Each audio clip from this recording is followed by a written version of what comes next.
Welcome to my channel. और आज हम शुरू कर रहे हैं जो रिलेशंस और फंक्शंस का हमने चैप्टर शुरू किया था लास्ट, उसी को कंटिन्यू कर रहे हैं। लास्ट चैप्टर में हमने ऑर्डर पेयर और कार्टेशियन प्रोडक्ट्स पढ़े कि क्या होते हैं। आज हम कर रहे हैं रिलेशंस को। देखिए जी, डेफिनेशन रिलेशंस की क्या कहती है कि बाइनरी रिलेशन, बाइनरी का मतलब क्या होता है, when we are talking about the two variables or two sets, ठीक है। सो binary relation will always be on two sets, से x एंड y, ठीक है। एंड हम इसको क्या लिखते हैं, x is related to y, ठीक है, is a subset of Cartesian product of x and y। इसका क्या मतलब कि जो R है ये सबसेट है किसका, x क्रॉस y का, ठीक है, क्लियर। इसका मतलब R भी क्या है, सेट ऑफ ऑर्डर्ड पेयर्स ही हैं, पर कुछ ऑर्डर्ड पेयर आएंगे, कुछ ऑर्डर्ड पेयर R के अंदर नहीं आएंगे। ये आपकी कार्टेशियन प्रोडक्ट का सेट हो गया बच्चे, ठीक है। और इसका सबसेट क्या है, R है। सो कुछ ऑर्डर्ड पेयर R के बाहर हैं, कुछ ऑर्डर्ड पेयर R के अंदर है, ठीक है। अब सपोज इसको पहले एग्जांपल से समझते हैं कि रिलेशन का मतलब क्या होता है। लेट्स से मेरे पास x है 1, 4 एंड 5, y है मेरे पास 2, 6। सो अगर मैं इन दोनों की कार्टेशियन प्रोडक्ट लिखूं तो क्या आएगा, set of ordered pairs such that जो फर्स्ट एलिमेंट है वो बिलोंग करेगा x को और जो सेकंड कोऑर्डिनेट है वो बिलोंग करेगा y को। सो अब आई होप आपको कार्टेशियन प्रोडक्ट अब लिखनी आती है।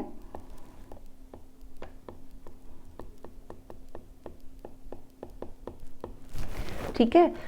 हमने क्या लिखा, x cross y is 1, 2, 1, 6, 4, 2, 4, 6, 5, 2 and 5, 6। Suppose अगर मैं कोई रिलेशन R डिफाइन करती हूँ, say R is a relation from x to y such that x is less than y, ठीक है, where x belongs to capital X and Y belongs to capital Y। R एक relation होगा, उस ordered pairs R को belong करेंगे जिस order pair में जो फर्स्ट कोऑर्डिनेट है वो लेस होगा किससे, सेकंड कोऑर्डिनेट से। तो वो एलिमेंट्स किस में आएंगे, रिलेशन में। इसका मतलब रिलेशन भी एक तरह की हमने क्या डिफाइन की, एक प्रॉपर्टी या कोई रूल डिफाइन किया, उस रूल को सेटिस्फाई करते हुए ऑर्डर्ड पेयर इनमें से उठा के किस में डाल देंगे, R के अंदर, ठीक है। अब अगर मैं इसमें से इस कार्टेशियन प्रोडक्ट में से निकालूं कि क्या क्या ऑर्डर्ड पेयर R में आ सकते हैं। देखिए जो फर्स्ट कोऑर्डिनेट है आपका x, सेकंड कोऑर्डिनेट है y। इस केस में x क्या है, 1 है, वो y क्या है, 2 है, तो ये लेस देन y है, तो ये इसका पार्ट बनेगा क्योंकि ये इस रूल को क्या कर रहा है, सेटिस्फाई कर रहा है, ठीक है। सेकंड कोऑर्डिनेट देखिए, सेकंड ऑर्डर्ड पेयर देखिए, इसमें फर्स्ट कोऑर्डिनेट 1 है, सेकंड कोऑर्डिनेट क्या है, 6 है, तो ये भी इस रूल को क्या कर रहा है, सेटिस्फाई कर रहा है कि 1 जो है लेस देन किससे है, 6 से, तो ये भी रिलेशन का क्या बनेगा, पार्ट बनेगा। नेक्स्ट आपके पास जो ऑर्डर्ड पेयर है वो 4, 2 है। 4, 2 में जो x है वो 4 है और 4 क्या है, ग्रेटर देन 2 या ग्रेटर देन y है, तो ये रिलेशन का पार्ट नहीं बनेगा। नेक्स्ट चेक कीजिए, ये वाला आपका कोऑर्डिनेट, इसमें फर्स्ट कोऑर्डिनेट 4 है, सेकंड कोऑर्डिनेट 6 है, तो 4 छोटा है किससे बच्चे, 6 से, तो ये 4 और 6 आपके रिलेशन के अंदर आएगा।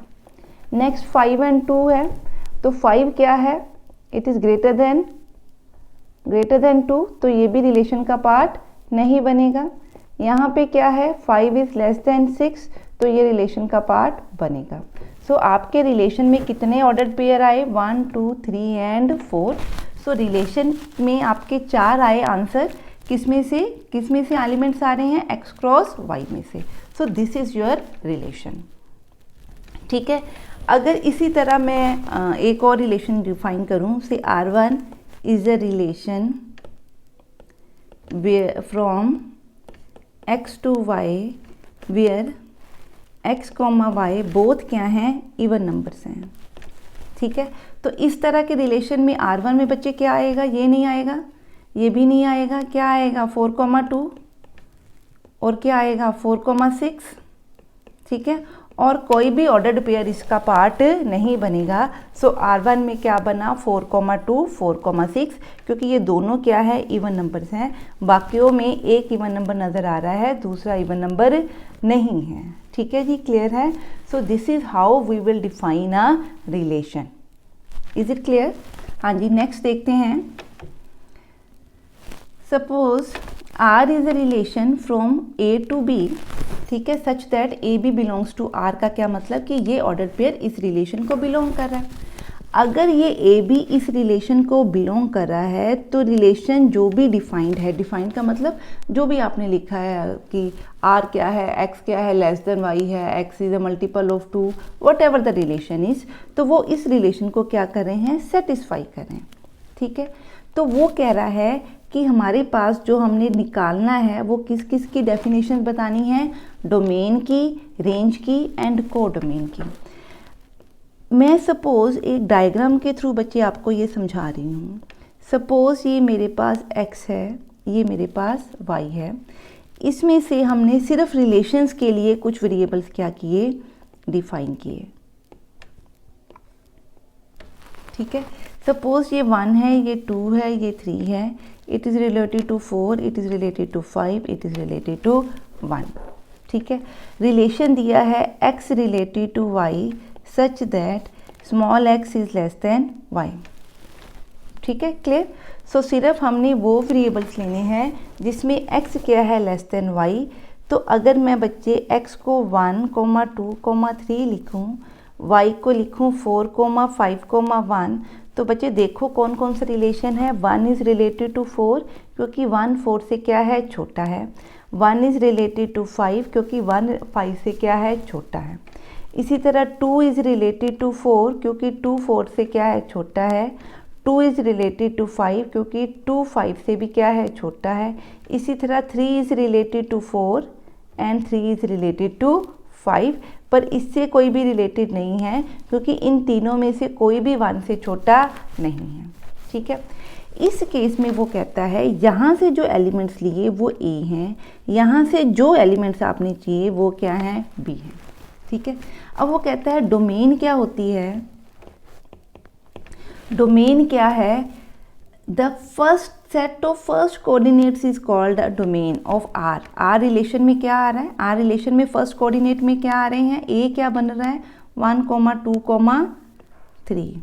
सो डोमेन क्या है 1, 2, 3, इसको हम क्या बोलेंगे, domain. First coordinate is called the domain of R। जो भी ये वैल्यूज़ हैं, ये जो सेट है, ये सेट हमारी क्या बना बच्चे, डोमेन बना। ठीक है, अब सेकंड वो क्या कहता है, set of second coordinates is called the range. Range क्या है, सेकंड कोऑर्डिनेट।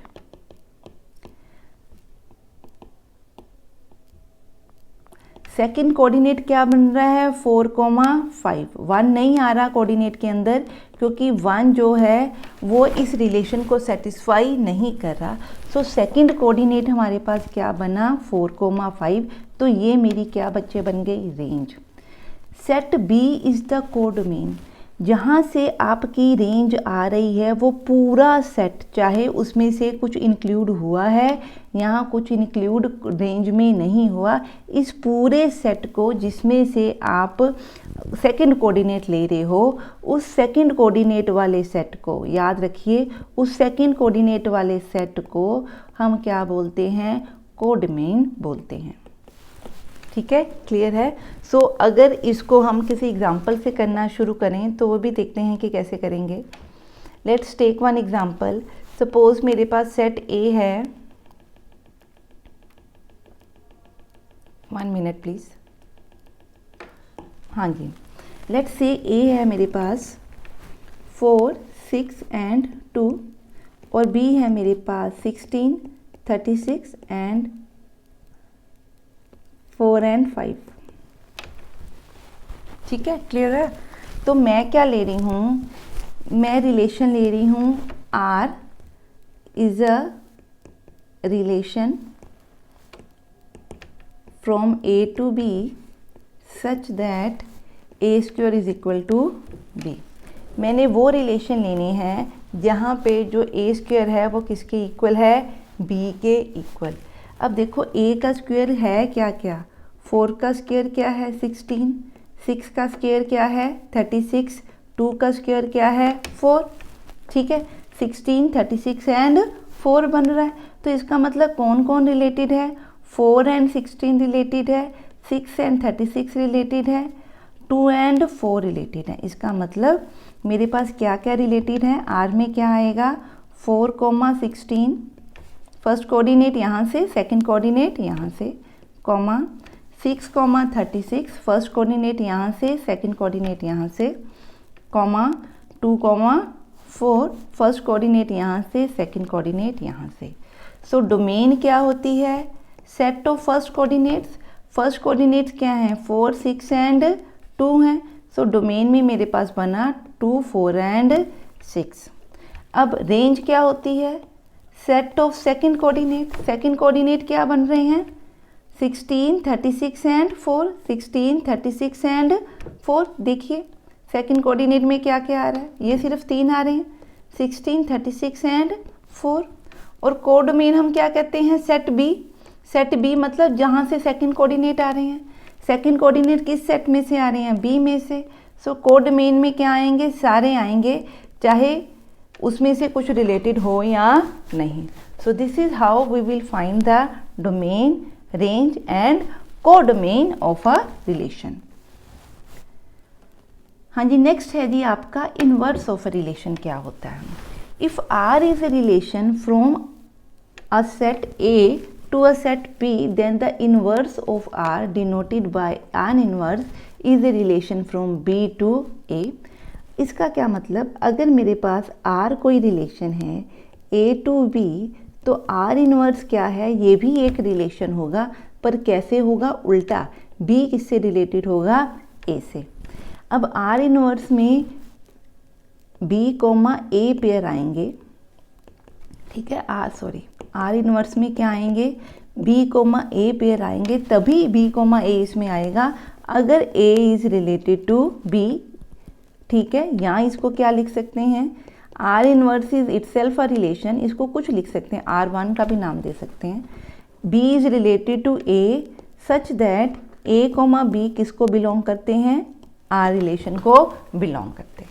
ठीक है, सपोज अगर मैं कोई एग्जांपल ले लूँ कि मेरे पास R रिलेशन में है 1,2, 3,2, 4,5, तो आर इनवर्स में क्या क्या हो सकता है, 2,1, बी वाला कहाँ पे आएगा, फर्स्ट एलिमेंट बनेगा, फर्स्ट कोऑर्डिनेट क्या बनेगा, सेकंड कोऑर्डिनेट बनेगा, सेकंड क्या आएगा, बी यहाँ पे, ए यहाँ पे, ठीक है, और नेक्स्ट क्या बनेगा 5,4। यहाँ पे ये सिर्फ 3 एलिमेंट्स आर इनवर्स में आए क्योंकि इनके कॉरस्पॉन्डिंग वैल्यूज़ किस में आ रही हैं, आर के अंदर। सो इसको हम बोलते हैं इनवर्स ऑफ अ रिलेशन। हाँ जी, नेक्स्ट है जी आपका एग्जाम्पल कि representation of a relation in a set builder form, roster form और अ एरो डायग्राम। सपोज मैं एक एग्जाम्पल ले रही हूँ, से जैसे हमने पीछे ली वही ले लेते हैं, say 2, 4 and 5, b is equal to 1,2, और मैं कार्टेशियन प्रोडक्ट ले रही हूँ, say this is a set A, this is a set B, so a cross b is 2,1, 2,2, 4,1 and 4,2, 5,1, 5,2। ठीक है जी, क्लियर है। सो मैं रिलेशन R डिफाइन कर रही हूँ, R इज फ्रॉम, यहाँ ऐसे बोल सकते हैं that A is related to B where A belongs to capital A and B belongs to capital B such that A is greater than B। ठीक है, अगर मैं इस तरह से रिलेशन डिफाइन करूं तो फर्स्ट ऑर्डिनेट हमेशा क्या होना चाहिए, बड़ा होना चाहिए। ठीक है, तो कौन कौन सा आएगा, ये देखिए इसमें फर्स्ट ऑर्डिनेट बड़ा, सेकंड के अंदर फर्स्ट ऑर्डिनेट सेकंड ऑर्डिनेट के इक्वल है तो रिलेशन का पार्ट नहीं बनेगा। ये इसमें भी फर्स्ट ऑर्डिनेट आपका बड़ा है, ग्रेटर है, इसमें भी आपका फर्स्ट ऑर्डिनेट ग्रेटर है, इसके अंदर भी फर्स्ट ऑर्डिनेट आपका क्या है, ग्रेटर देन सेकंड ऑर्डिनेट, और इसमें भी जो फर्स्ट ऑर्डिनेट है ग्रेटर देन सेकंड ऑर्डिनेट है। तो ये आपका क्या बना, रिलेशन बना। ठीक है, इस रिलेशन को जब हमने इस फॉर्म में लिखा तो ये आप में हमने क्या किया, एलिमेंट्स की लिस्टिंग की, तो ये क्या बन गई आपकी रोस्टर फॉर्म। तो this is called a roster form. अब नेक्स्ट हमने क्या बनानी है, set builder form. Set builder form में हम आर क्या लिखेंगे, R is, set builder form में हमेशा जर्नल टर्म लिखते हैं।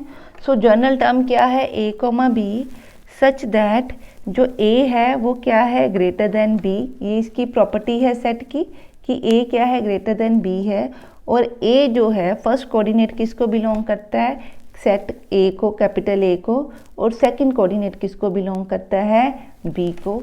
तो जब आपने इस तरह से जर्नल फॉर्म में प्रॉपर्टी डिफाइन करके रिलेशन वाले सेट को डिफाइन किया, तो ये जो आपकी फॉर्म बनी, this is called a set builder form. So this is the second form, this is the first form. ठीक है, अब एरो डायग्राम क्या होती है, मैं दोनों सेट्स को डिफाइन कर रही हूँ। तो पहला सेट मैंने लिखा ए, दूसरा सेट लिखा बी। सो ये फर्स्ट ऑर्डिनेट वाला सेट है, ये सेकंड ऑर्डिनेट वाला सेट है। इस सेट में आपके पास एलिमेंट है 2, 4 एंड 5। बी सेट के अंदर जो भी एलिमेंट है वो 1 और 2, हम दोनों एलिमेंट्स लिखेंगे। जो जो इनमें रिलेटेड हैं उनके अंदर हम एरो डिफाइन करेंगे। ठीक है, 2 एंड 1 रिलेटेड हैं, 4 एंड 1 रिलेटेड है। ठीक है, 4 एंड 2 रिलेटेड है, 5 एंड 1 रिलेटेड है, 5 एंड 2 रिलेटेड है। तो क्या नहीं रिलेटेड, 2 एंड 2 वाला रिलेटेड नहीं है, तो वहाँ एरो नहीं आया। तो ये जो है, ये भी डायग्राम हमें क्या बता रही है, relation between the ordered pairs. ठीक है, so these are the 3 methods जिसके थ्रू हम ऑर्डर्ड पेयर्स रिलेशंस को रिप्रेजेंट कर सकते हैं। आई होप मेरी वीडियोस आपको पसंद आ रही हैं। सो आज जो हमने किया, ये रिलेशंस होते क्या हैं और उसको हम कैसे रिप्रेजेंट करते हैं। नेक्स्ट लेक्चर्स में हम इससे रिलेटेड कुछ प्रैक्टिस क्वेश्चंस करेंगे और डिटेल इसकी करेंगे। Till then bye bye and have a nice day. अगर आपको मेरी वीडियोस पसंद आ रही हैं तो kindly like and share. Thank you and have a nice day. Bye bye.